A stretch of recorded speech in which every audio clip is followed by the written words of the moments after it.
This is For the Creators. Welcome back to another episode of For the Creators, where it's our job to demystify creativity. In these long-form conversations, we tease out tips and tricks from all kinds of creatives, whether they're musicians, presenters, actors, directors, DJs, writers, entrepreneurs, and everything in between. In this episode, Veneer and I sit down with Dee Allen, the Group Director of Colour at The Mill. Founded in 1990, The Mill is a visual effects and creative content studio headquartered in London and with 3 offices in the United States. The Mill is known for visual effects, moving image, design, and digital projects for advertising, games, and the music industry. Our interview with Dee was by far one of the most enlightening, informative, and motivational interviews to date, as Dee took us on a trip down memory lane from the lessons he learned at Goldsmiths University, his humble beginnings as a runner, juggling life behind the camera as a young dad, and how he worked hard to develop his craft as a screenwriter, film and TV producer, and a director. One of the most remarkable things about Dee's story is that after making a name for himself in the UK, at the age of 40, he decided to up sticks and move to New York, where he began his journey at The Mill. This transition in his life took our interview to another level, as it allowed us to not only explore the highs of his career, but also those times when he had to dig deep and embrace where he was in his life, both physically and mentally, and where he had potential to go and grow. So without further ado, please enjoy our sit down with Dee Allen. Thank you so much for coming in to see us today, Dee. We're in conversation with Dee Allen today. He is the Global Colour Director at The Mill. How are you? I'm fine. I'm cool now that I'm out of the heat. That's really good. Just to put that in context, guys, the weather in the UK at the minute is half amazing and half terrible. Yeah. Only because London's not really equipped to deal with this level of heat. London's not really equipped to deal with a level of anything, is it? Basically. Too cold, it shuts down. Yeah, too windy, it shuts down. True. Certainly too hot, things start to melt. Definitely. Yeah. Mm-hmm. So we're just going to talk a little bit about your role, what you do, just to give our audience a better understanding of your craft, about your experience, how you got into it in the first place, etc., etc. Yep. Sounds good. Just to start with, how long have you been working in the film and advertising industries? Since I was a boy. She's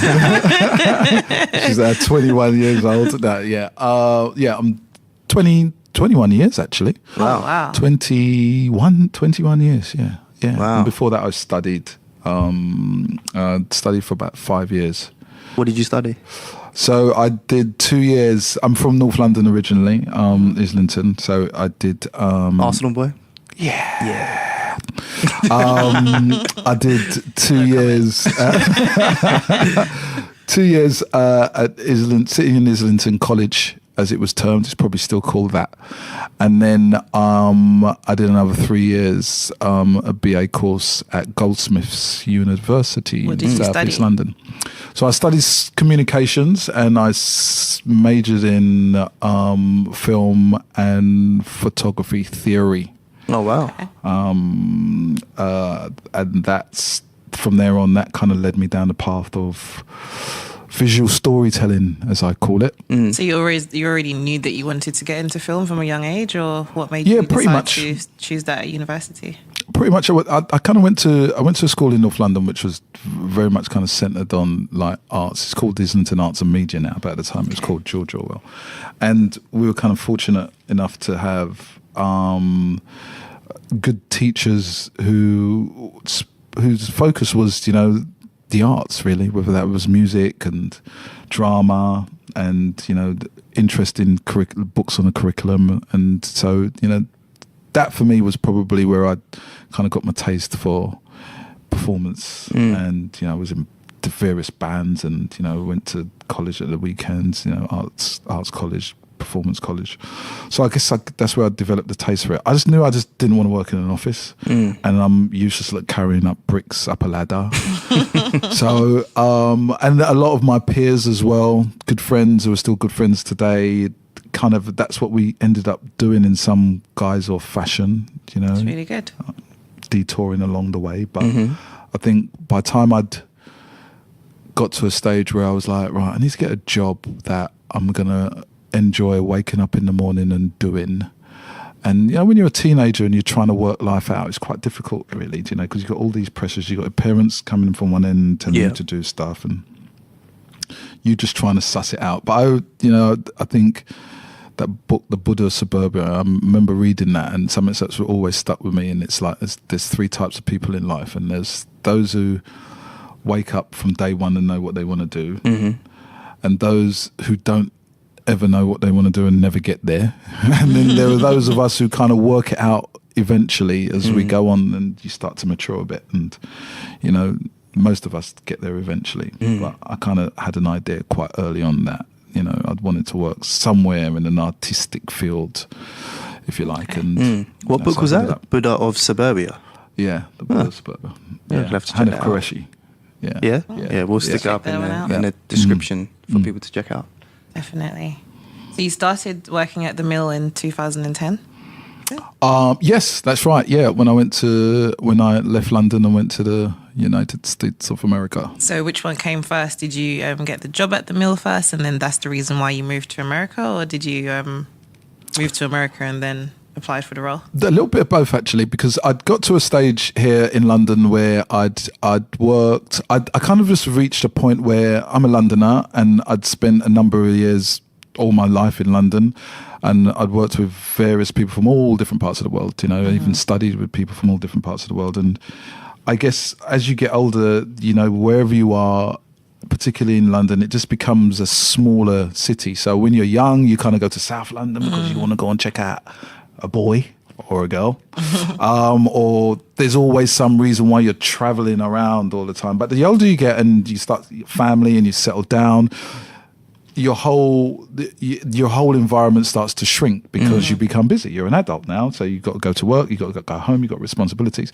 So I kind of reached a point where London had just seemed, and it sounds really strange to say it just shrunk and it became small for me, and it was like there were other things that I wanted to do. And I was lucky enough in that, once I left university and I got into post-production immediately.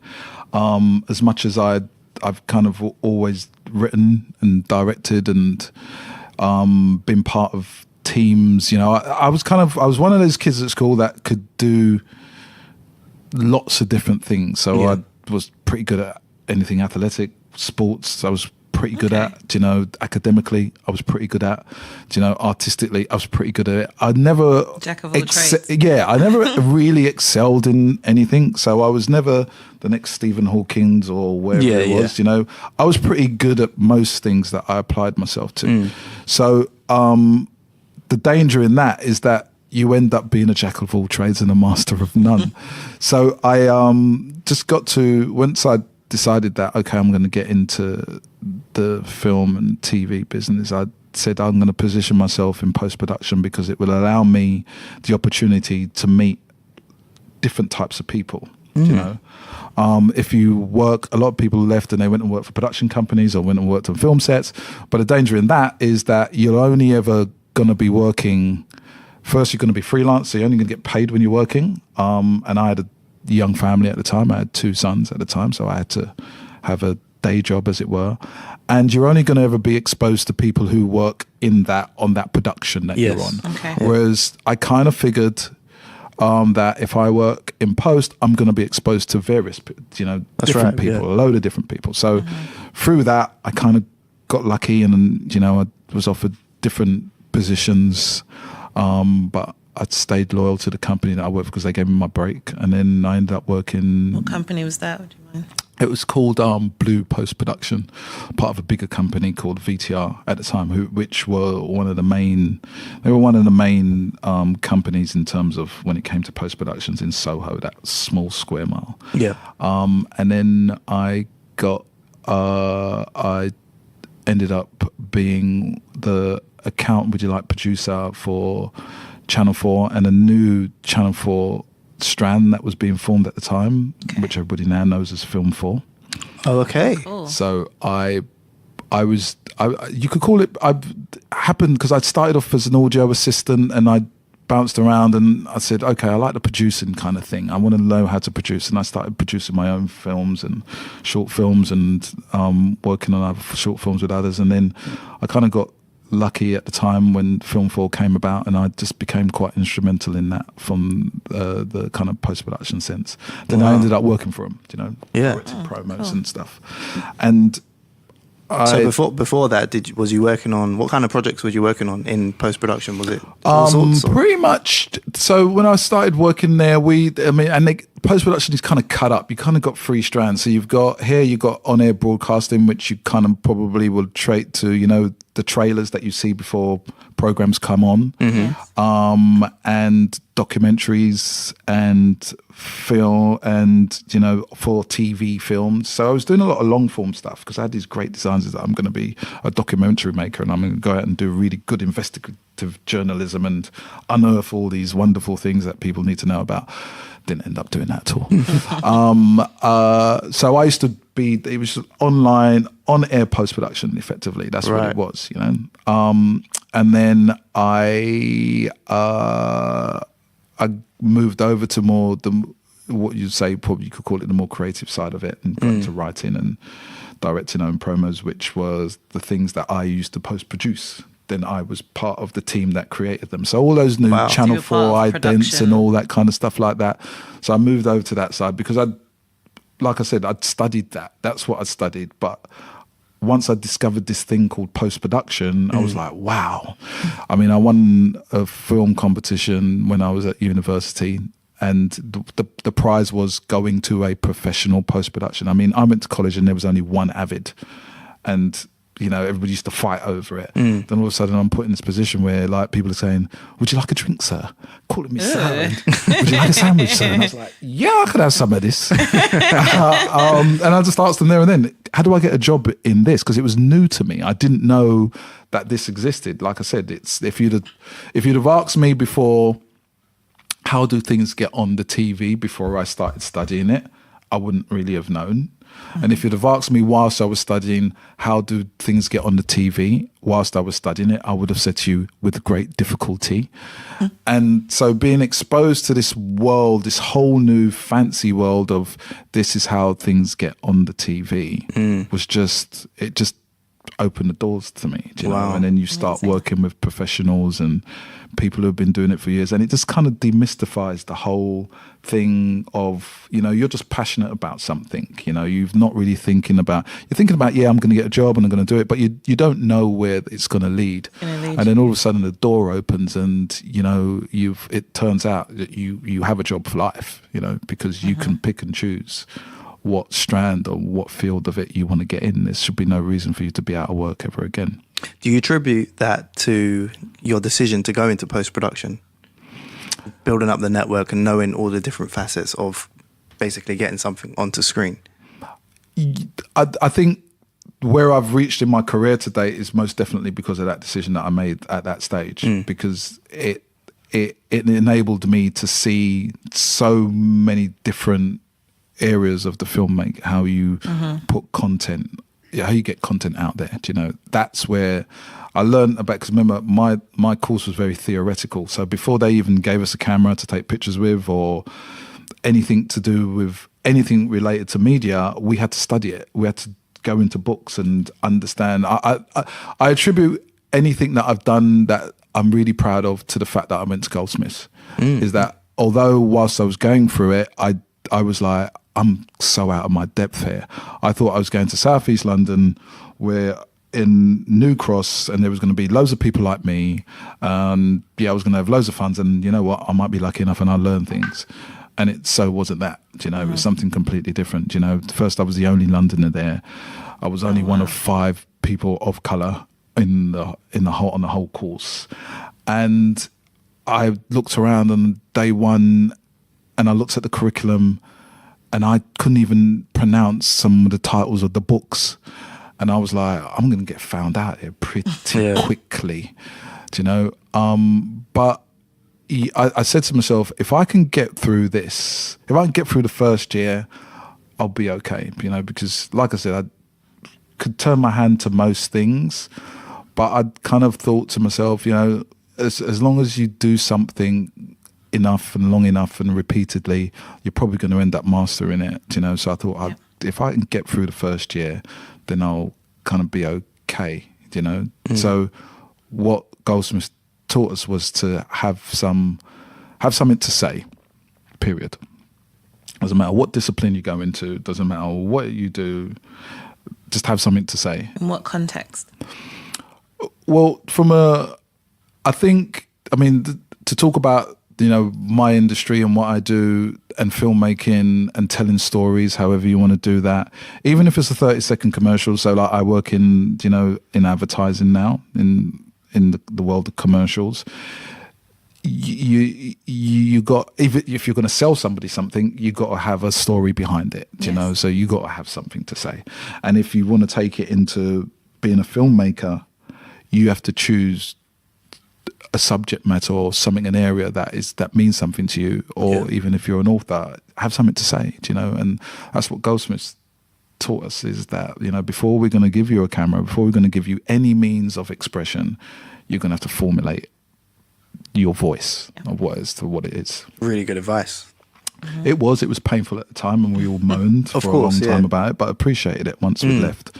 And then, you start working, and, like I said, post-production was great because you see various different, a variety of work. If you work in production, like I said, you're going to have to be in it for a long period of time before you start getting to the meat and bones of, okay, but this is my role in it, and these are you see a variety of work, Okay. Whereas every day you're going to work and you're working on projects of different types, you might be working on a reality show, or you might be working on a documentary or about the Holocaust, or you might be working on something, you might be working with somebody who's just shot a really cool new video which is going to be groundbreaking, and that, so you're exposed to all of these different forms of artistic expression, should we say, and then out of that you're crafting your own mind as to whatever it is that you want to do further on down the line. So that's why post to me made sense.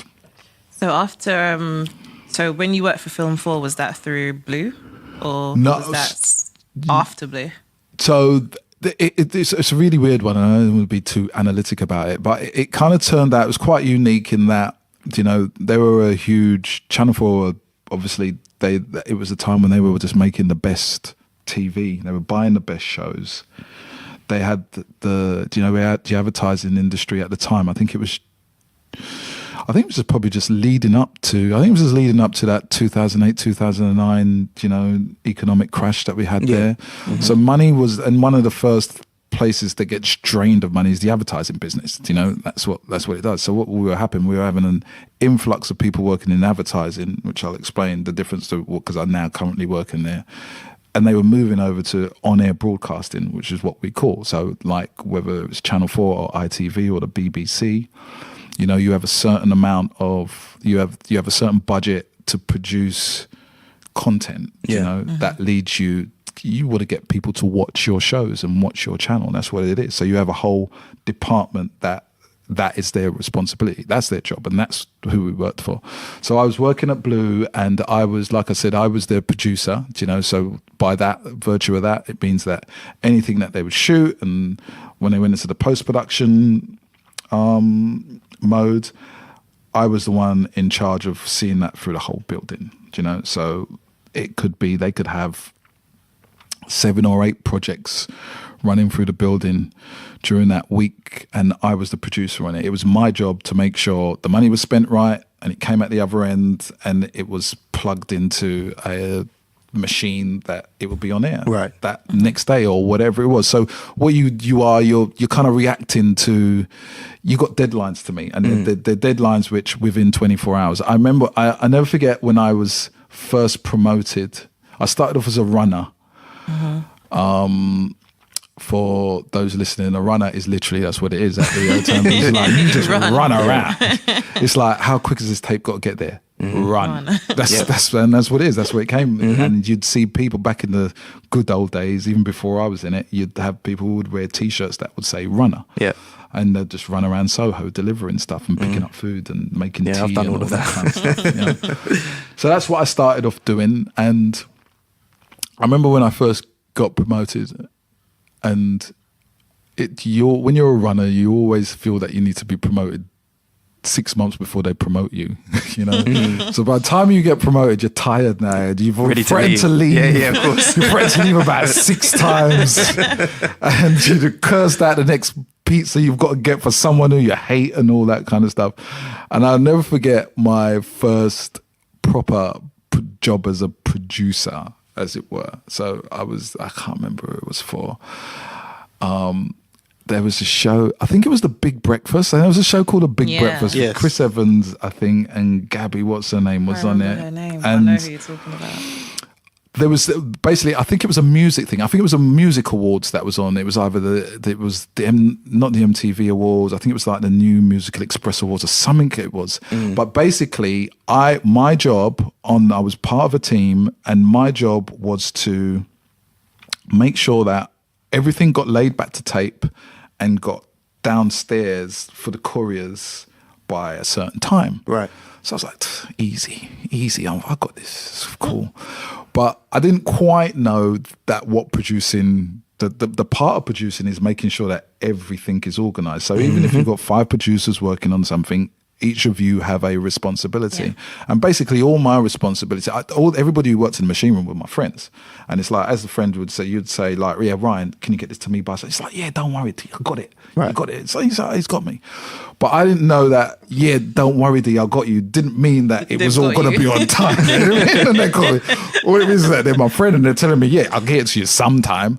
So what I had was a row of couriers. There was about 7 couriers, and these tapes had to go to these stations because they were run. These were just trailers to say, oh, coming up tonight or at 10 o'clock Man. these were the tapes that they were needing. So it was like the Wild West. I just had a row of couriers downstairs just waiting, like my boss, everybody was down there and they were like, we're waiting for these tapes. And I'm saying to my friend, where's the tapes? And they're like, yeah, it's getting ready. And I didn't realize, they're just doing their job. I've got to do my job, but I'm the weak link in all of this chain. I can't, because I'm like, this is not working out. And I remember it happened eventually. But I remember the following day and I said to myself, I am never, ever, ever going to be in that position again. Because that's the definition of a good or a bad producer, do you know? And that and that's what I say to, you know, people who are getting into it. You're going to have I call it your 7 couriers lined up outside waiting for a tape day, do you know? Because it happens to all of us. And that's when you're going to work out either you go, no, this is not for me, or you go, right, I need to work out how you do this. And that's why it's good to have you on the show so you can explain that side of things, because that sounds more like project management to me and not necessarily what you think of as a producer. Because as a producer, you're just thinking, oh, there's just someone behind the scenes that's just directing things and everyone works in order and unison. But really, you never think about this side. Yeah. Well, I've never thought about it until you just explained it. So it's different roles. Producing can take on different forms, and you've got different types of producer. A producer who works in post-production is different from a producer who works on set. Who's different from a producer who works in a studio. Yeah. Do you know? You got what you do is you have a variety. If your career evolves and you gain more experience, that term, I mean, I know producers who are in their 60s, you know, they've always been a producer, do you know, and some people refer to me as, he's a filmmaker and a producer, do you know, okay, cool, balance it out, because it just evolves. The more you do it, the longer your career goes on. If you're a producer, I say you just get closer to the money and closer to where the decisions are made. You know, when you start out, you were given a title, you are a producer, you're a junior producer or whatever it may be. You're going to have maybe about 4 or 5 people who are up the chain than you. Do you see what I mean? You've got a role in terms of, you just got to produce. And sometimes you say that to people who are producers, and they're floundering around and they're trying to work, and they're like, I don't know what to do. And I say, just produce, man. Do what it is. It's like you produce, you know, you produce it. You know? Exactly. That's it. Make it happen. Make it happen, you know? So earlier you said that at the time when you were at Channel 4, that's when there was a recession and advertising, no one was giving funding to advertising. So why did you get into advertising at that time? Because that wasn't that far away from 2010. So why did you get into advertising, and was The Mill your first taste of it? Well, yes, the Mill was my first taste of it because it's a very distinct difference between working in film, working in TV, working in, as I said, on-air broadcasting, which is what I was doing, and then working in advertising. Mm-hmm. They all sound the same. They all pretty much come under the same umbrella, but they're very different disciplines in terms of, you know, the essence of what they mean on a day-to-day basis or on a broader scale and a bigger scale. So it's like breaking it down. It's like saying, oh, I'm a musician. Mm-hmm. Yeah. It's the difference between being a jazz musician, between being a classical musician, to being a DJ, who all comes under the same umbrella, but there are different disciplines within it. And that's what we have. So, after when I worked, I eventually, after work post-producing for Channel 4 and Film 4, when the whole Film 4 thing kicked off, they said, look, you know, that's all I did was worked with them. And they said, look, why don't you come work with us? You know, there's like, you know, what do you want to do? And I was like, well, I think I want to get back into directing. I want to start doing that. And they said, well, come and work with us. So that's what I did. And I did that for a couple of years. And then I was part of a collective. It was the guy who gave me my first job, actually. He said, look, I'm starting a new company, post-production company, with all your connections that you have. You know, I think there's something that you can offer. Do you want to come and work with me? I said, no. He said, why not? I said, because like working for you, I hardly got paid, but now I'm getting paid decent. So I'm quite happy with that. But in the end, he made me an offer that I could have refused, but I didn't. And I jumped on board as a shareholder, and we built another post facility that had a really good creative aspect to it. And that wasn't just about, you know, the functional parts of post, you know.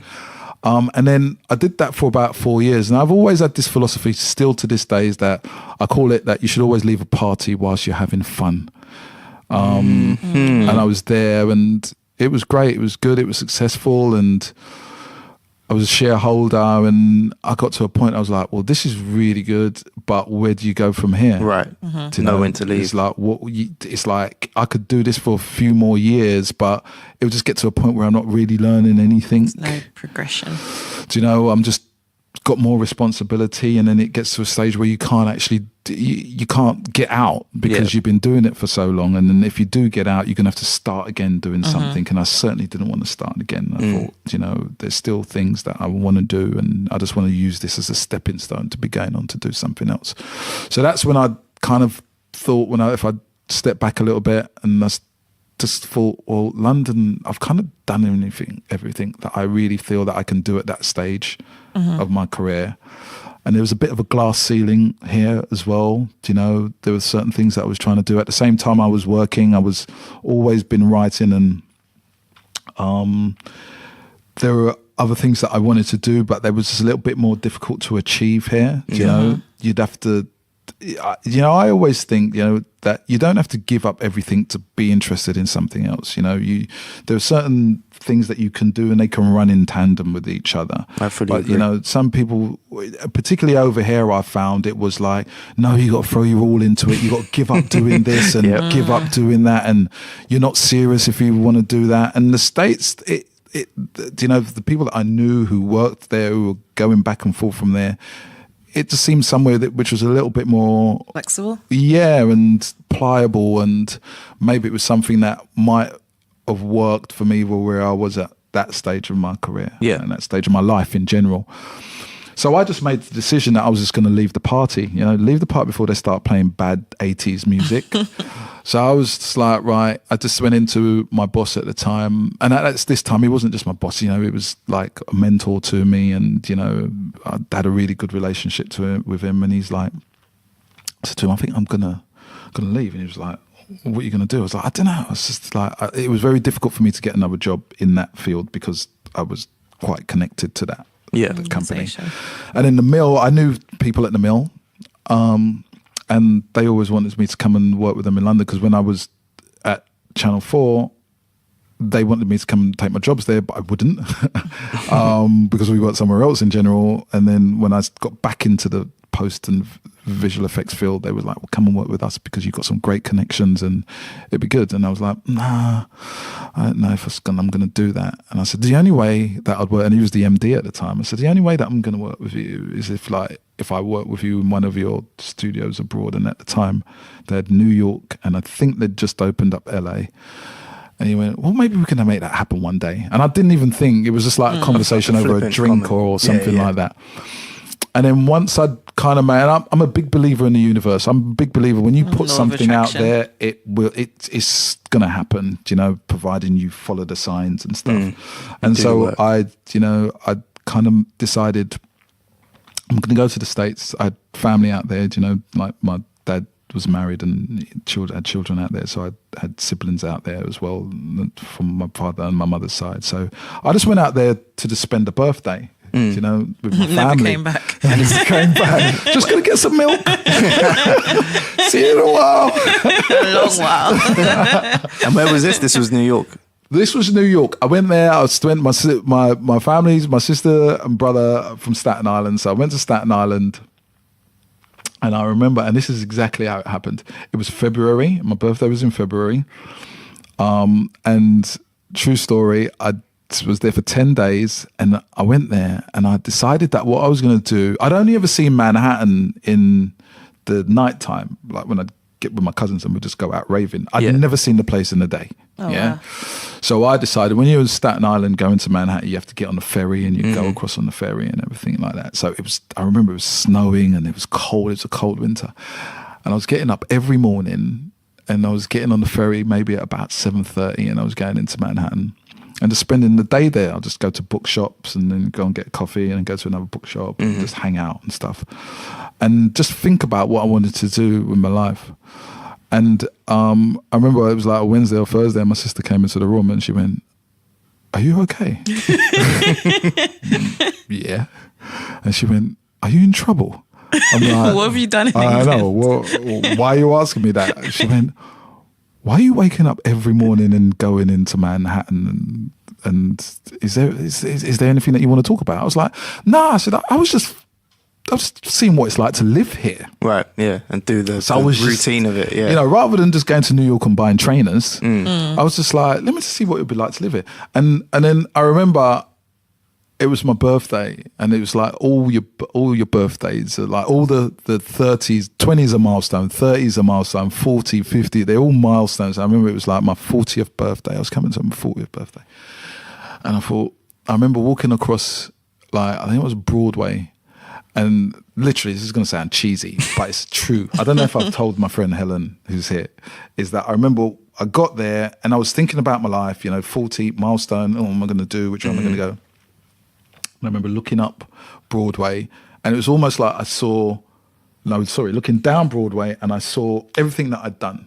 And I'd done quite a bit. Yeah. You know, I was a parent, I was a dad by the time I was 20. You know, like by the time when I was studying, I'd pick up my kids and they'd go to the nursery underneath my university and everything like that. So I'd done a bunch of stuff and had various ups and downs as you do.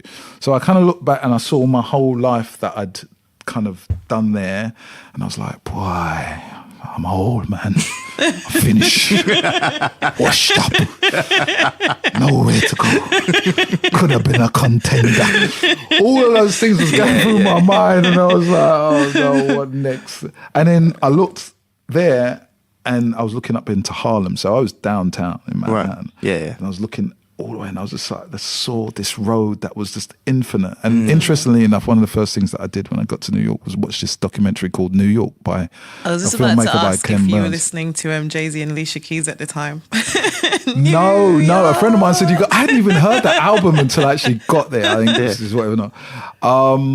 And yeah, literally, I saw the path, as it were. You know, the heavens opened up. Oh, yeah. And I thought, yeah, this is it. This is where I'm gonna. Whatever I need to do to construct this life here, I'm gonna try and construct a life. It hit you there. That's when I knew, right, I'm leaving London. Do you know what I mean? I'm gonna come to America and I'm just gonna busk it. I'm just gonna wing it and see what happens and stuff like that. Do you know? Because that, and when you watch that documentary, the Ken Burns documentary, which is a really interesting documentary, they tell you why they built the avenues and the roads in that particular way. Yeah, because it's a grid, isn't it? It's a grid. And the avenues run up. The avenues run north to south, south to north, and the roads run east to west. That's right. Yeah. So they built those, they constructed, I mean, I've always had an obsession with New York anyway, but they constructed those avenues for that very reason that I'd experienced, but I didn't know it. They constructed it so that all immigrants that came there, because New York's an immigrant city, everybody's an immigrant there. Anybody who came there, that's why they call it the land of opportunity, could see there was nothing obscuring your view, nothing obscuring your vision. It was endless, and you could take that road for as long as you wanted to, and it worked. You know, that's what it was for me. It was like, and you think, you know, I always think about people from way back in the 1800s and when New York was formulated, or the modern New York that we know, who were getting on the boats and going to Ellis Island, and they was just thinking about all these kind of big futures that they were going to have, because most people were escaping something. No one really went there with any money. No, exactly. They went there to escape something and to try and achieve something, and that's what it kind of represented for me as well. So I got back, and then all the things started to fall in. All the pieces started to fall into place. You know, when I got back, I met someone within a week. Someone said to me, "Heard you moved into New York," and I was like, "How do you hear that?" Well, yeah, I am. And it's like, "Well, do you want to go and speak to so and so?" And then the opportunities just started, and the mill was just one of them. Wow. They said, "Oh, look, why don't you come over and have a chat with us the next time you're here?" And I was like, "Oh, there ain't gonna be no next time unless you get me over there now." And they said, "Well, yeah, we'll come in for an interview next week." And so what role did you interview for? An executive producer. That's what it was. It's like we at the time we were kind of developing again, you know, while I've always been a fan of the mill and the work. I think the mill is probably the premier visual effects and content creation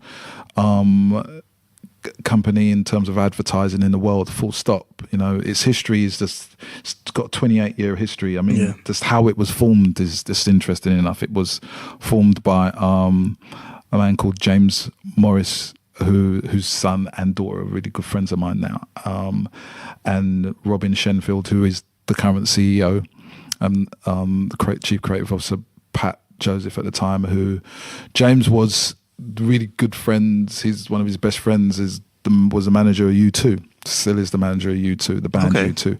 And U2 at the time it was just as they were ascending to superstardom, they needed somewhere to kind of put their tax money, as you do.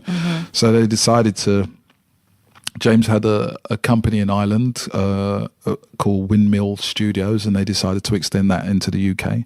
And the mill was formed, and it was formed with U2 money. Interesting. Wow. And that is where they were responsible for all the visual media for the band U2. And then after U2 decided that their management and their media company decided that they were going to pull out of it, they sold it to Tony and Ridley Scott.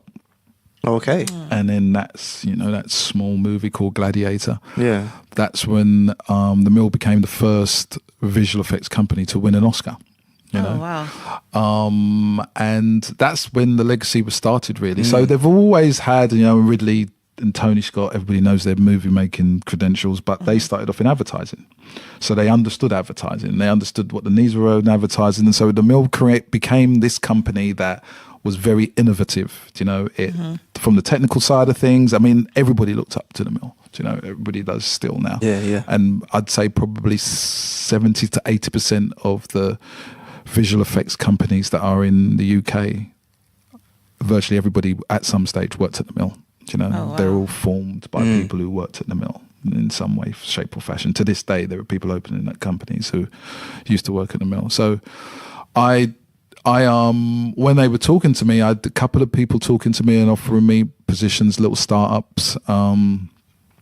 But when I walked into the building and I said, so what am I going to do? And I was like, and Alistair was the MD at the time. He was like, I just think you just got some good connections. I was a fully rounded professional, if you like. You know, I could do from the production side of things to the post-production side of things. I understood it.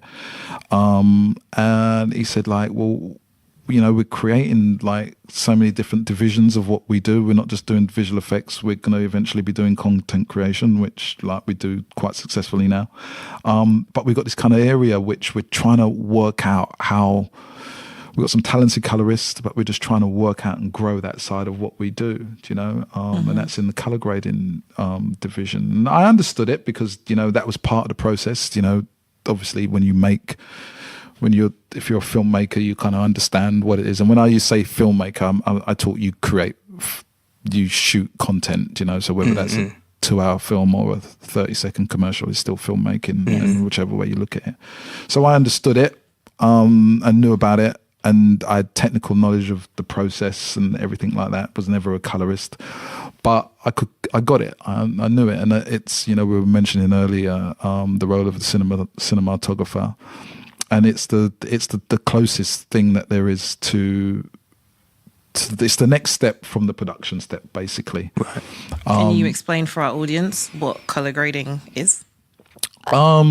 So in a sentence, color grading is kind of the art of, you know, manipulating light and contrast, basically. So if I think everybody knows, if I can make it as basic as possible, if you take a camera, even if let's look at the iPhone and you put it on video and you shoot, you're opening up, you know, the aperture, which is, you know, how much light goes into through a lens effectively. And what you're getting there is you're getting light and you're getting contrast. So, you know, sometimes if you've got your iPhone out, and this is kind of simplify it, and you move it around in a room that has just got lights in it, normal house lights, you'll turn it one way and it'll be just completely black, and then you'll turn it the other way and it'll be completely burnt out, you know. So that's your light and your contrast effectively, just crudely. And then naturally when you get on a professional film set, you know, and you see all these lights and everything around, what the cinematographer is doing is she or he is ensuring that what is going to be captured on the camera is going to be lit in a particular way so that everything can be manipulated at a later stage. Okay. Right. Yeah? Okay. So, and that's when you start getting into, well, who's a really good DP, like a director of photography, cinematographer. Right. And, you know, for the most part, you know, everybody who's studied something, like I said, it ends up being competent in it. But at that level, you have people who are very distinctive. Their work is distinctive, you know. So you have lighting cameramen who they've not only understand the art of actually what lighting is for, so how to set up the lights and everything like that, but they're thinking as to when they get to that stage whereby they're sitting in a suite and they're going to have to start manipulating what they work on, they know what it's going to look like. Right. So they know what lights they're going to use. Yeah. So what we do is sometimes we collaborate with a cinematographer and a director before they actually even go out and shoot. And they say, right, this is what I want it to look like. So if you think of a very distinctive film, such as, you know, I want to say something that anybody can relate to. Seven might be a bit old, and that. Let's take Black Panther, shall we? Okay, yeah. Let's take Black Panther. So, if you look at that film, it's certain parts of it, elements of it, have got another otherworldly feel, do you know, because it's a non-reality to what we understand. Yeah. So for that, the cinematographer is gonna want to have achieved she knows that she's going for a particular kind of look, which is going to be different from if you're going for like a boxing movie, do you know, which is all really based in reality. So everybody knows what reality looks like. But when you're talking about something which is fantastical, if you like, you know, that's something you're going to create, how you manipulate and how you tell that story is going to be largely to do with what the actual visuals look like. And color grading is a huge part of that, because what's been shot has to look in a certain way, and it might not look anything like what they've actually shot on camera. So once you shoot it and you play it back, all you're going to really see is something that's quite milky and contrasty and doesn't really look like anything. Yeah. It's not going to, if you kind of see a visual effect shot where someone's flying through the air, I think everybody knows that person is not really, Superman does not exist, do you know? But what's happened is that the actor's been shot on a green screen, So literally a green or a blue screen, yeah, depending on what the costume is. And then we're creating the world that's behind Yes. that, you know, through CGI, visual effects, you know, effectively. So there has to be, if you think of a green screen and then you think of an individual, such as in Black Panther, where you've got a lot of, you know, there are animal scenes, you know, Yeah, where yeah. you've got things rushing at someone, and even the scenes where they're fighting and they're Yeah. falling and he's getting thrown off of a cliff, and that obviously, you know, that's visual effects. But what we got to try and do is make that look as real as we possibly can. And color grading is just one of the components in which we use to do that, you know? Yeah. So we've got to make sure that everything ties in and looks even and it's working and the looks are matching, because sometimes things are shot weeks and months after each other, and so we've got to even things out to make sure that there's an even grade, so that the pictures feel and look like they're in camera, as Yeah. we say. It looks like it really happened, and color grading is just a part of that. It's part of that. How important is process. that? Is the chain between the director, the cinematographer, and the color grading team? Super important. Because it sounds like it has to be very Yeah. consistent. It is, you know, what we call grading is what they call is a dark art, you know, in that it all happens in a very dark room, as it were. There's a lot of technical things that go into making sure that the environment is right, you know, and like I said, the colorist is the person who is going to help translate the vision of the director and the cinematographer. The cinematographer's role, which is a super important role. I mean, directors get all the glory, you know, and It's like artists in music. yeah, get all the glory, you know, and you know what? They get all the blame when things don't go right. So it's it's a twofold thing. That's true. But I've kind of worked with directors whose abilities are questionable, if I can be, you know, polite in saying it. You know, it's just, yeah, okay, you can compose a shot, that's fine. But your cinematographer is the individual who's really going to make that kind of process look easy for the director, Right. you know. And then conversely, from there, the cinematographer down to the colorist are going to be the two people that someone will say, oh my god, like, she's an amazing director, when you know what, Right. she might not be that hot, you know. She might have just been able to communicate. You got different types of directing, you know. You got directors who are very visual and are geniuses, you know, like a Scorsese's a genius, you know, it's like amazing, you know. Spike Lee's a fantastic storyteller, you know. Technically, he would be the first to say, I'm not the best director, but I know how to tell a story, do you know. And then you got directors who are great communicators on set, you know, because they're like the conductor in an orchestra. Yeah.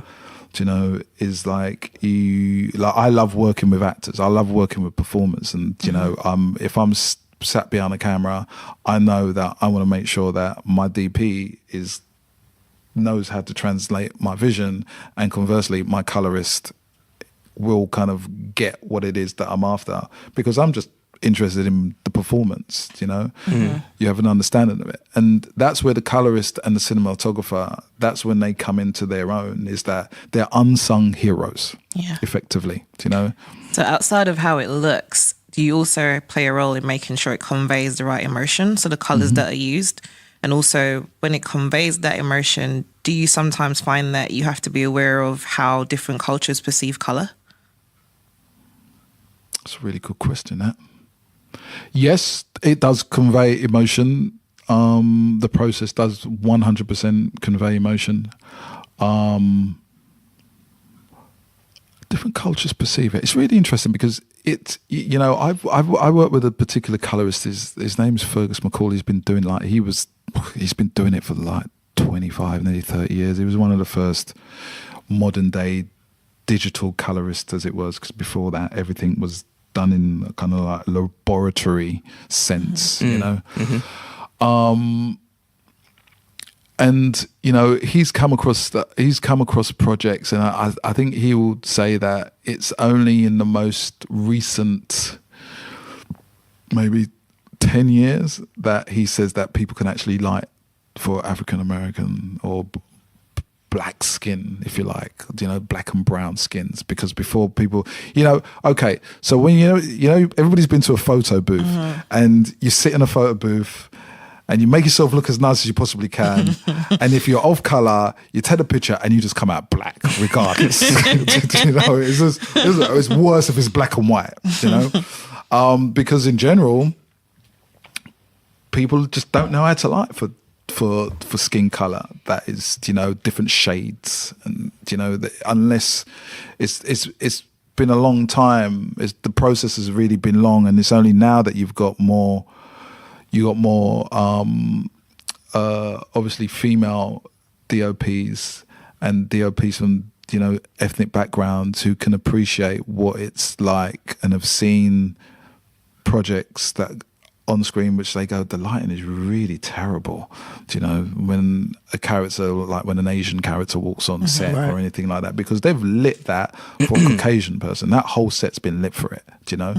And that's the part that color plays, is that, you know, it kind of balances it. It has to balance it out. And that's when you kind of work out, and that's when a colorist will say, oh, she's a really good DP, because they've been able to look at the rushes that come through. The rushes are, the dailies are what's just been shot before it started to be edited, and they will look, and they just, you know, you just toggle through it and you just look at all the scenes and you can see how the lighting is there. So if a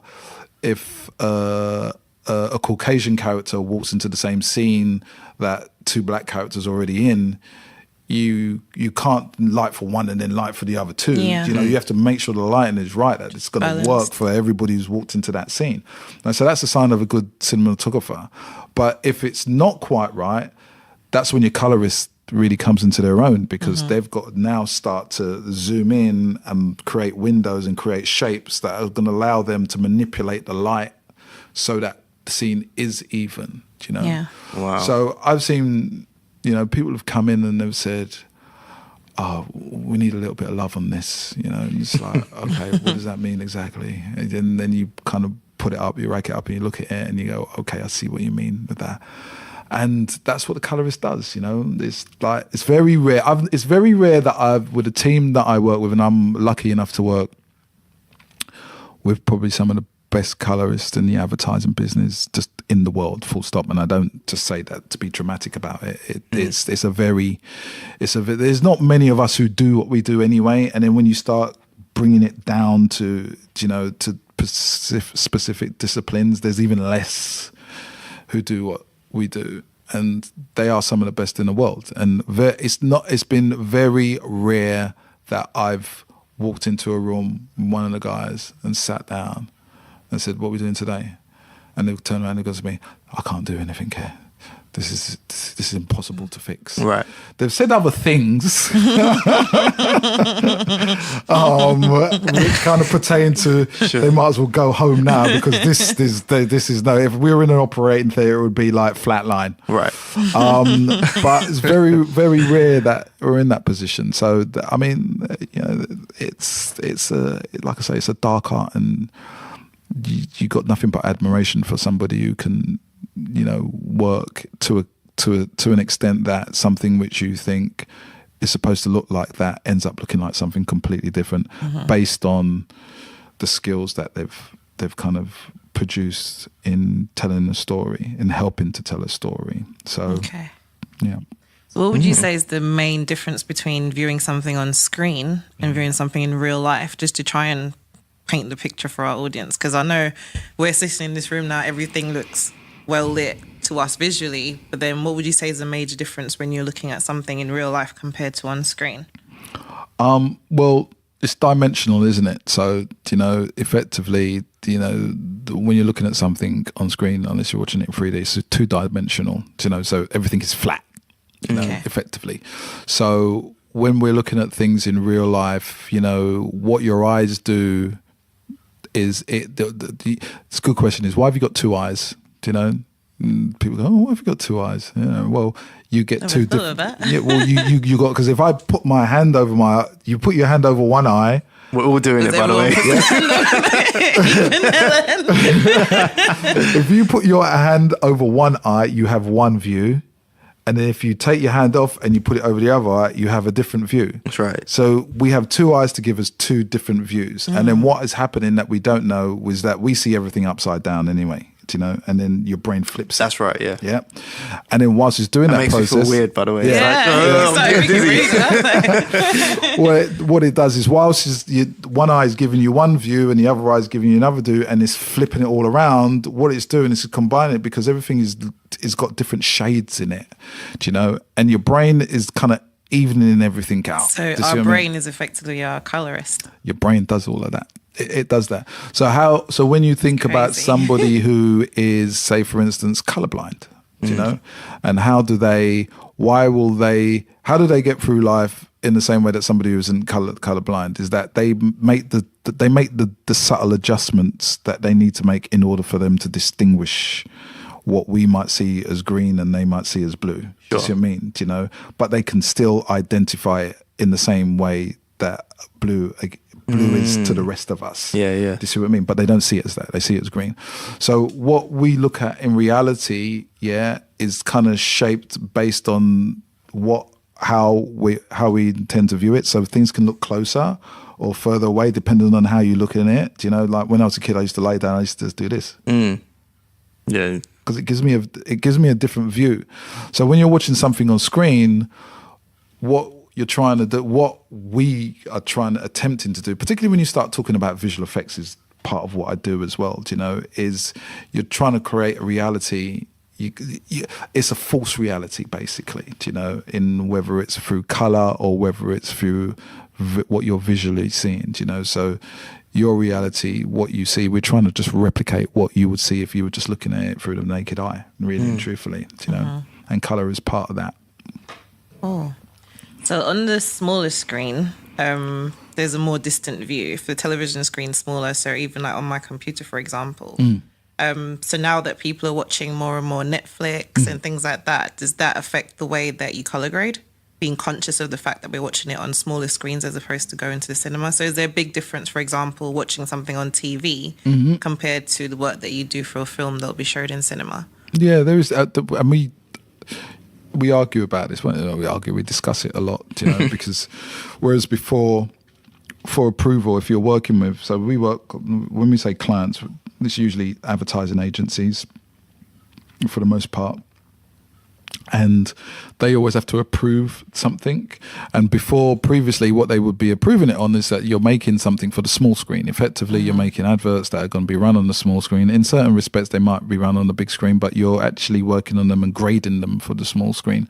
So they would approve something on the TV. As time has gone on and technology and people become busier and they're moving around and laptops and phones, you know, it has skewed the way in which we grade and we color and we manipulate pictures, but the art form doesn't change really. Do you know, you there is a difference between grading for a feature film that's going to be projected in a cinematic space to something that's going to be projected on an iPhone, say, but you color and you work with the material that you have. So your job is to make the pictures look as dramatic and as cinematic, using that term loosely, as they possibly can be for whatever medium it's going to be broadcast on. So it should work on every device. It should work on every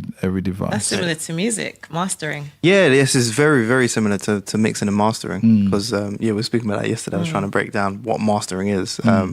Just to Vinay, who didn't understand that process whatsoever, but it is exactly that. So when you're mastering a piece of music, it has to work on every device that you can hear music via. So it needs to work on tinny headphones that are rubbish. It needs to work on a radio. It needs to work on festival speakers. It needs to work on home speakers. It needs to work in your car, and it needs to sound consistent on all of those, or as you intend. So yeah, it's very, very similar. It's pretty similar. I mean, if you say so. using that analogy, if you were to say, if Dr. Dre just finished like 6 hours in the studio working on a beat, and then he sees you putting in your ears some earplugs that you get on Delta or Virgin Atlantic, listening to his latest track, he would be horrified. Yeah. Do you know? But it has to work. And conversely, one of the worst things that you could say to a colorist is like when she says to you, "So what's the client approving it on?" They're going to approve it on their iPhone. They just turn around and just walk into the room and just shut the door and that, because they think after all of what I've done, and they're going to approve it on not to watch it, they're going to approve it That's on crazy. an iPhone. Do you know? But that's the world that we live in. That's the world that we live in. So I just when producers say to me, "What should I tell her? What should I tell her they're going to approve it?" Just lie to them. Just tell her that they're going to approve it on a Sony X300. Yeah. It's like similar to producers, for example, when you or just artists in general. When you're writing a song, you've got like the demo version. It's not finished yet. Like there will always be a disclaimer. It's a demo, blah blah blah. But make sure you listen in headphones. And you can't ensure that someone's going to listen in headphones. But that definitely happens because I want you to, or they want anyone to hear it as you intend, right? Yeah, so. Exactly. Well, there are musicians or producers who, when they finish working on music, they'll take you down to their car to listen to it. Yeah. Do you know, they say, "Come and listen to it in my car." Well, come and just listen to it. No, come down to the car. Yeah, you need to hear this properly. Amazing. Yeah. You right there, Hills? I am. You want some water? Very interesting. Good. But what I'm saying is very interesting. Is it? She's interested in that. She could be my friend for another 5 years. She was thinking about throwing me away. He's just boring me. He's a keeper. So we found one of your something that you worked on for the Super Bowl Heinz advert. How important was the color grading to that project? Do you remember that? No, you did. It was one. Which ones? Oh, you've done It was so one many. in 2016. It was like these. It was advertising Heinz ketchup, I think, but it had these dogs, Wiener dogs, and they were dressed in like hot dog. I think I know the one you're talking about, but I didn't work on that. You didn't work on that. Oh, your name was listed. Yeah, but I probably as an executive producer. Yeah, I think. See, that's the beauty about being an executive producer. You don't have to actually do anything. That was actually a question I was going to ask you. What is your role these days? Do you actually color grade, or are you just, the one that's liaising with clients and just directing the color graders beneath you? I've never been a colorist. No, interesting. Never been a colorist. I've worked. When I first started off, I worked in the machine room, and I assisted colorists. Well, amongst them, that I assisted the same. I went into editing, that's how I did it. But I'd never been a colorist. But I understand the process.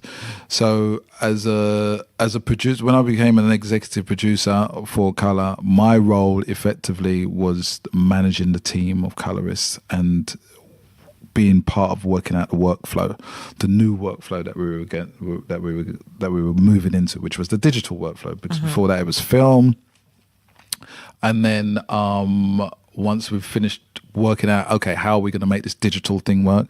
Then my job was to hire the team of producers who would then work on the job. So who would line produce the jobs, So an executive producer effectively, again, it differs if you're talking about an executive producer in film terms. It's usually somebody who's part of the financing of the project, and putting the project together.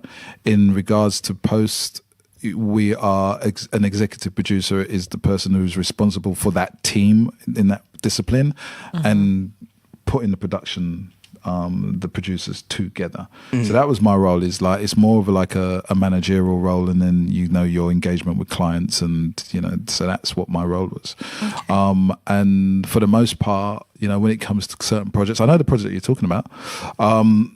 It's the colorists and the producers who effectively get involved in the day-to-day. So my role is, I finished really producing when I left the UK.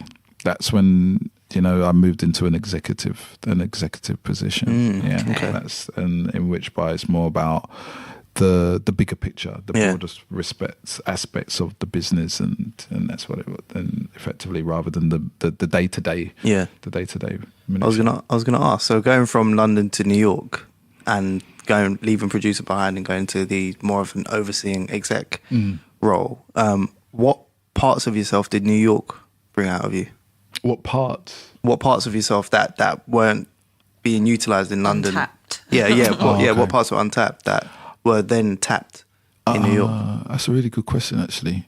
I guess it relates to that glass ceiling that I was talking about. In that, you know, when the managing director at the Mill at the time said, "Look, I want you to jump on board," and I was like, "Well, what am I going to do?" And he said, "You can be an executive producer." And I was like, "Well, what does that do?" You know, I'm a worker. You know, I like getting my hands dirty, and I like taking the lead and helping to problem solve, and you know, being creative in all aspects of that world. That's what I do. You know, and I guess going to New York, I remember someone said to me, I was sitting, in fact, it was a job that I did in LA when I was working with the guys at Film 4, and I went to LA and we worked on this kind of big commercials job. And I came back and I kind of was running it because I'd been there, I'd been on the set, and I knew exactly what we wanted. And the director had moved off to something else, and he was a really good friend of mine. And he was like, "You run with this. You know the post side of it. You probably could do it better than me." And that, so I just ran with it, you know. And I handled all aspects of it. You know, I had a team of people that I was working with and everything. And but I was still considered a producer, you know, on it with a list of producers. Right, you know, there was like about 8 of us, you know. But for all intents and purposes, arguably, I was the one who pushed that project through, you know, because I was there from the set to the post-production process.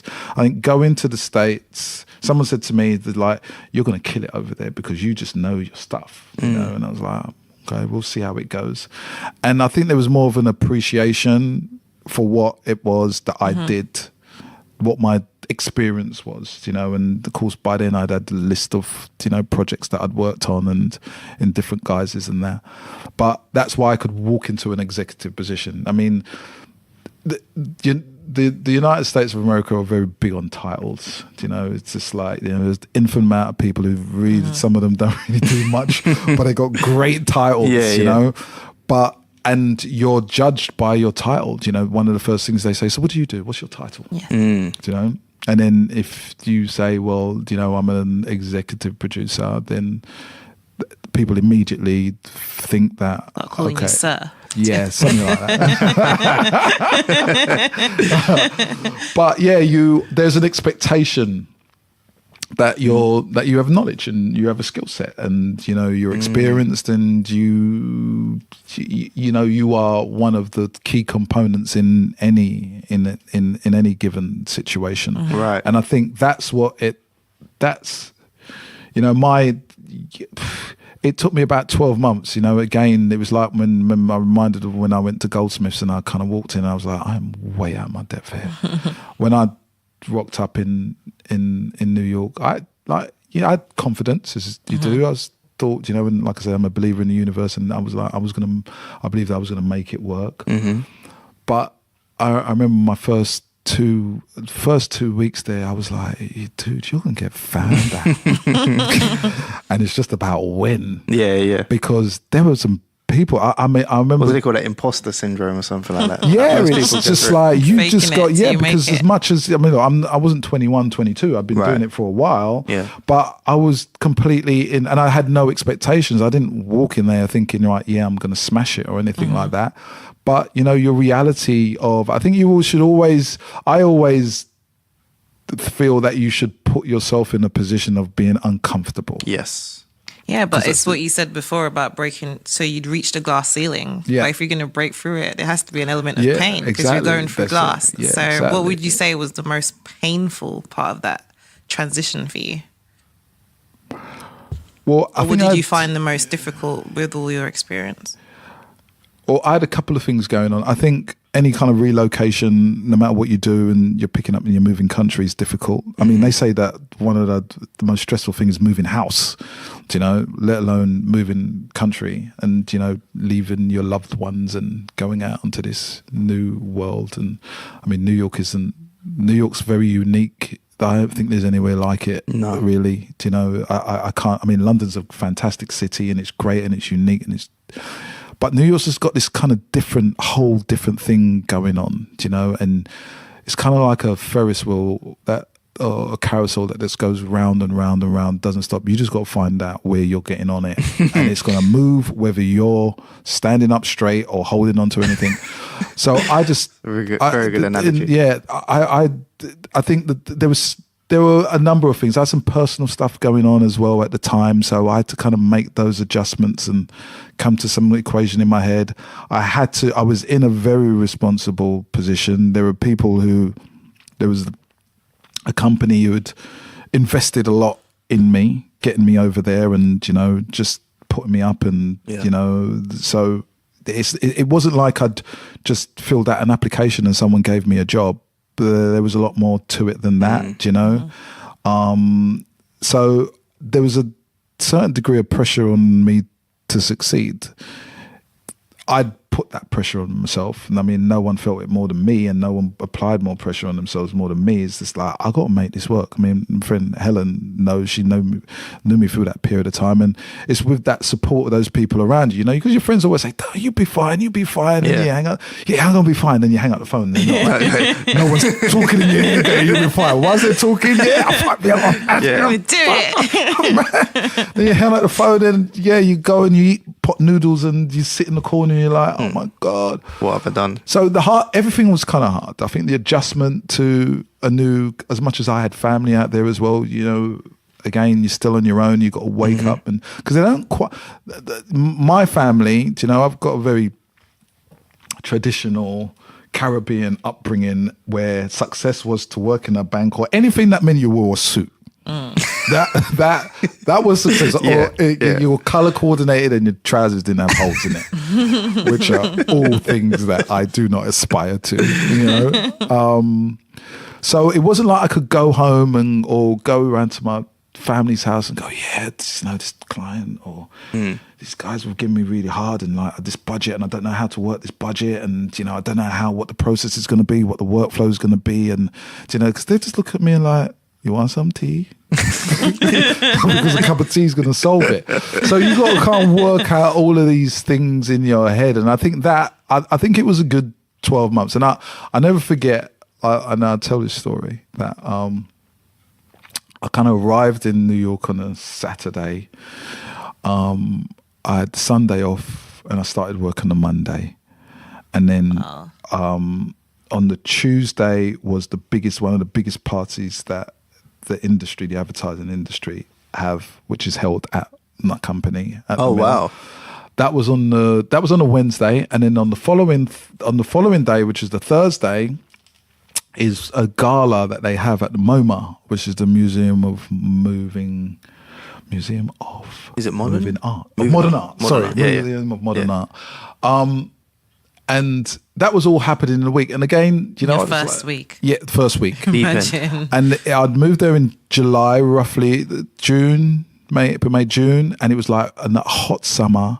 And of course, being British, and you know, you're used to, if you're doing something fancy, you wear a suit and a tie and that. So I was locked up. On going to the MoMA in a suit and a tie. It was like 100 degrees out there, and I was sweating like crazy. And I had a fever, and I didn't know it. You know, so I was sick. Oh wow! So I remember walking into MoMA, and this is the first week, and they were like, I mean, and we have events here, you know, in the UK, you know, and you got like a few hundred people. I mean, this is a whole museum that was hired out, and it was full. It was just full of people, and I stood there, and I was just like, oh my days, do you know? And it was like, I'm going to have to try and work all of this out. And then someone came to me and said, are you okay? And I was like sweating, like I was like, yeah, I'm fine. Meanwhile, I was like pouring sweat, buckets of sweat. And she said to me, are you sure? You don't look all right. I said, yeah, I'm fine. Don't worry about me. You know, you do you. I'm doing me right now. I might not look good, but I'm trying to.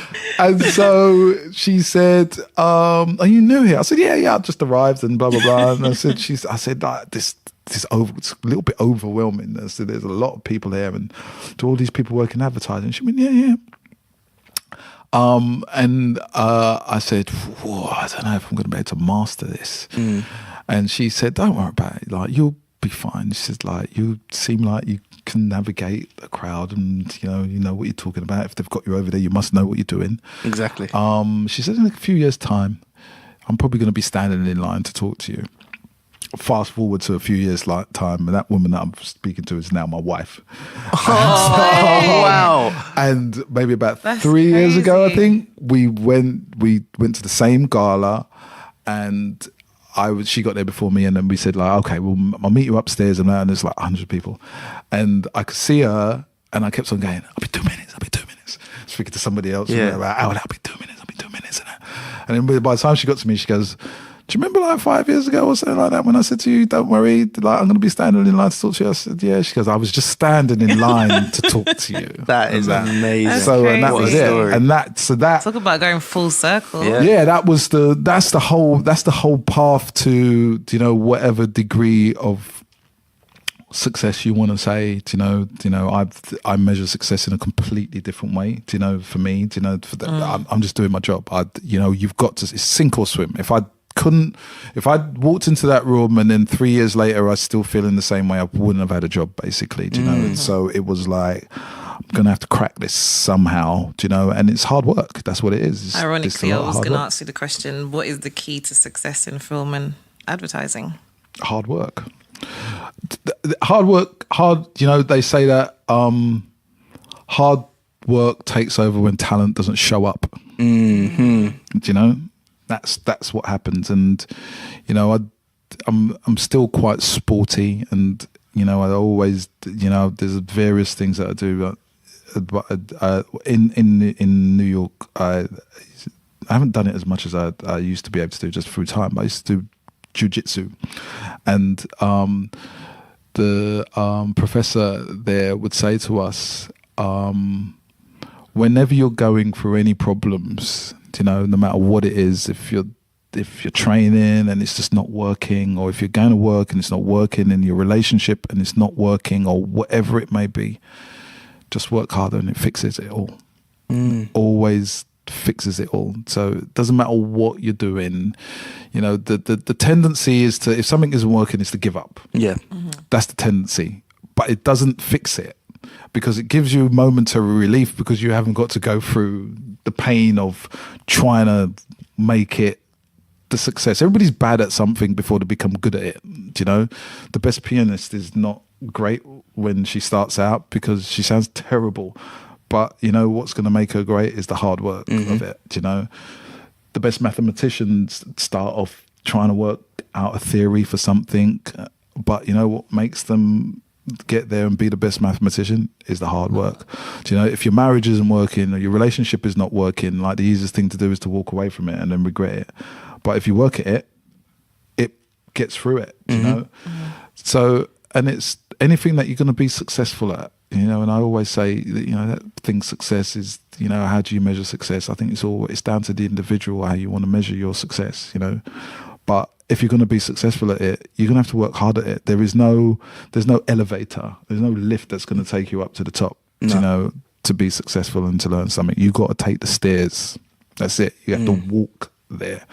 And I think there's a lot of people who don't make it are just not prepared to walk the walk. They think So that, easy to okay, talk the talk. yeah, they think that if they can, and I was guilty of it in the past, and was wondering, well, why wasn't I where I wanted to be? And the answer was, I wasn't putting in the work. If you come home, if you want to be good at something, even if you have to work all day in your day job, you got to go home and you got to work at it again. Then be That's here it. recording a podcast. And then be recording the podcast. Yes, Exactly. like you guys are doing that. But that's it. That's you got to show up. You have to show up, because if you don't show up, you're just not going to achieve it. Absolutely. And it's like, I take it back to, that's what I say, whilst I was at Goldsmiths, it was like pain. I was like, oh man, this is a drag. But I was like, just get through the first year. Because something said to me that I don't think that anybody who starts something and has the intention of completing it is going to fail. You will not fail. If it's a 6-month course or a 3-year course or even a day course. As long as you get through to the end of it, you've succeeded. Yeah. That's success, you know? And then it's what you make of what you've learned along the way. Exactly, and how you then use it. And it's in how you apply it. So, I think, you know, I really love the fact that you guys were interested in me coming here and talking about what I've achieved, and hopefully whoever's listening to this can go, oh, okay, cool, and get something from it. But if I'm honest with you, you know, I think I was successful before I even started doing what I was doing, you know, just because of my mindset.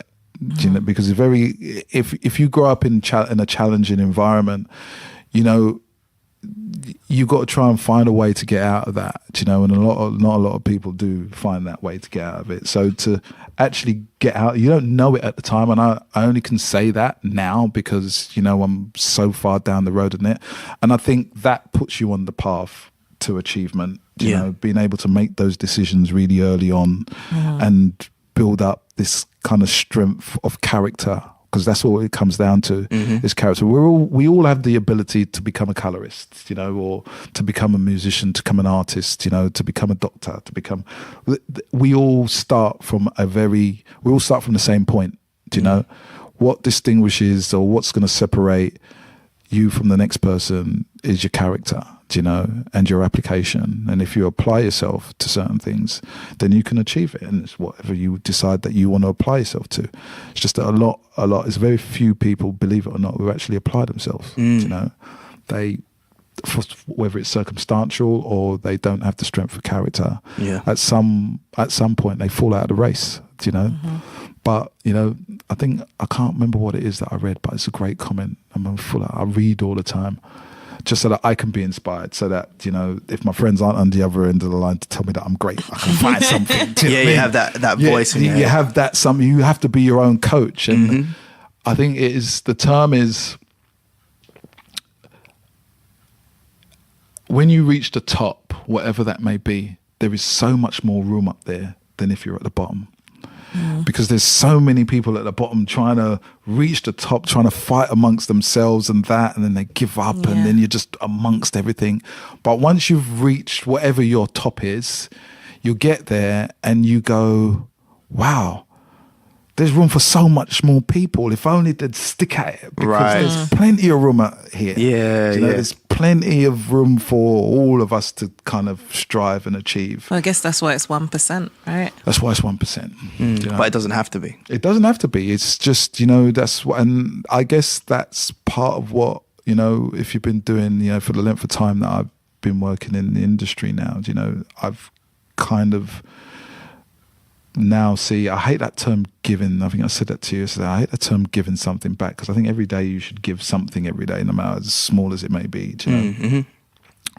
But I think in terms, you just should find a way of, you know, encouraging. Even it doesn't have to be young people, because everybody thinks it's just young people who need encouragement.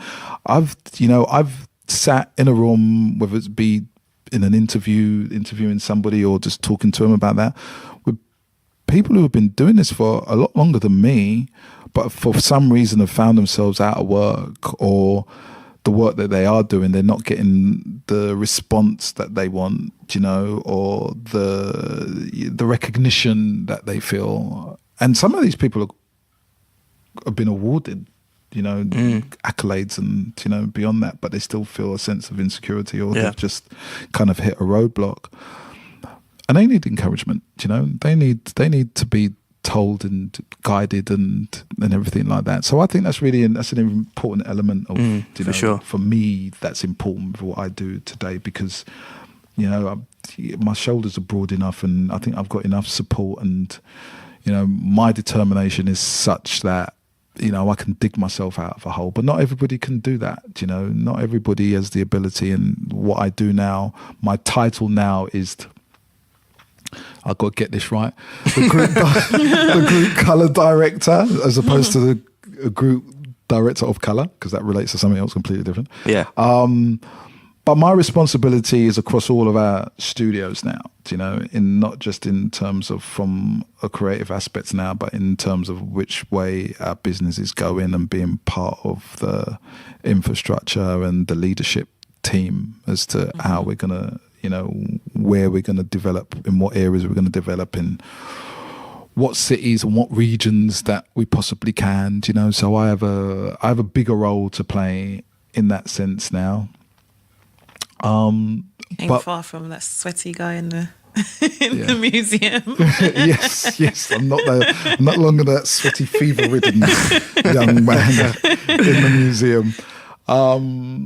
So, but amongst all of what I do is speaking to, you know, I do get calls from people who have been doing this for a number of years and people who are very successful at what they do, going, when are you in town? Oh yeah, a couple of months, couple of weeks time. Like, I just want to talk to you about something, get your opinion. Do you know? And I feel good about that. Do you know? Reputation. I feel good about that. But there's so much more that I want to do. Do you know? There's so much more that I've reached a relative point of success, I guess. You know, I'm not going to be, you know, false modesty is never really attractive. Do you know? So I get it. You know, and I understand that in comparison to others that I've done pretty well thus far, but it's only at this point, you know, because there's still things that, you know, as I've been going along, I'm getting ideas of things that I want to do, you know, that things that I would like to achieve, and so that bar is continually just going up and getting raised, and my hope is that someday I'm gonna know when to go, okay, cool, I've done it now. Yeah. You know when to leave the party. Exactly. There you go. You know, because there's you can't go on forever. You know, you just I think you've always got to have some kind of ambition, really. And even when people are saying, "Oh, you've done really well and you're fantastic," and I think the true professionals are the ones that know that you're only as good as your last day at work, with whatever it is that you do, because like it's easily forgotten. You know. So you just got to keep on throwing out those shapes, really. You know, trying to get there. Definitely. Well, thank you so much. Like your whole story has been beautiful, man. Like, and appreciate that you've taken the time to tell us on For the Creators. Good. No, it's been great to be here. Yeah, I really appreciate it. So if we can, if we can, just ask one more question. Obviously, like having gone through your whole experience, if you could go back to yourself in year 11, your last day of high school, what would you tell yourself now, having known everything you've gone through? Don't throw that egg at the headmaster.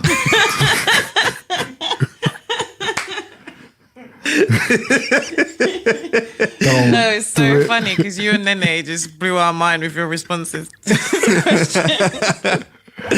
That changed the path of my life. Yeah.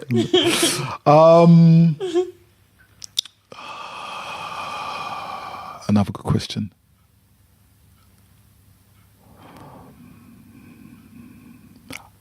Do you know, this is going to sound really weird just based on what my last response was.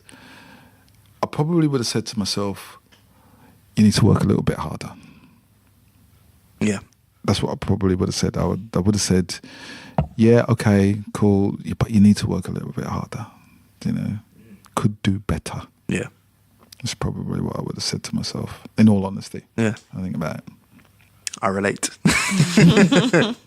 It's funny because we asked that question to all of our guests, and so, one of our guests turned it back on me recently, and it was like, I was like, oh, like we invented these questions and never actually answered it myself, and my answer was the same as yours, because I'd felt that I relate to you in that anything, and I think you said the same.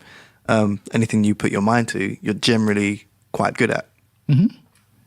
But you kind of get used to that and you can kind of get by. But when you decide what you want to do, you really have to put the work in to become the best at it. And I didn't do that. Basically, I just kind of got by on me just being able to get good at things, you know. So yeah, I definitely relate to your answer there. Yeah. I think you work can always harder. work harder at things, you know, and even the best of the best know that they go back and they go, yeah, I should have done it that way. I should have done it this way. And then perfectionism doesn't really exist, but you know, there's always another extra 10% somewhere that you could give or you could have given. So Agreed. Brilliant. Thank you so much for coming. I don't know, are you a social media guy? Do you want people to follow you on socials? Or you just want to just stay anonymous? I'm anonymous. I'm always here. I'm kind of like Batman, you know, you just got to shine something up in the sky. But other than that, no, I'm good. Brilliant. Well, it's been amazing having you. Thank you for taking the time out of your busy schedule to speak to us, and we've learned so much. Well, Yes. I have. Oh, for sure. I'm sure you've learned as For well. sure, definitely. And I'm sure that our audience will do the same. So thank you very much. It's been my pleasure. Thank you very much. And well done. I think this is great, and I think you can only go on to success. Do the live thing. Yes, Definitely. that's coming And if too. you're in town, definitely come down. That'd be brilliant. Yeah, that'd be good. We'll stay in contact. As usual, guys, thank you so much for your ears tonight. Today, whenever you're listening to this, remember to follow us on all socials. We're on Instagram at For The Creators Podcast, on Twitter at @4_the Creators, on Facebook at For The Creators Podcast, and website coming soon. Website, yeah, when we get a little bit of time to do it. Exactly. When we stop interviewing people. Give us a review on Apple Podcasts or wherever you listen to this podcast. 5 stars, please, and a good review. It would help other people and other creators discover the show. And we'd appreciate it. And please get in touch, like DM us on Instagram or email us for thecreatorshow@gmail.com. We love hearing your thoughts, of which we're getting a few now. Yeah, and it's, we are, it's absolutely brilliant. So, again, appreciate your ears and tune in to the next episode. Bye. Cheers. Bye.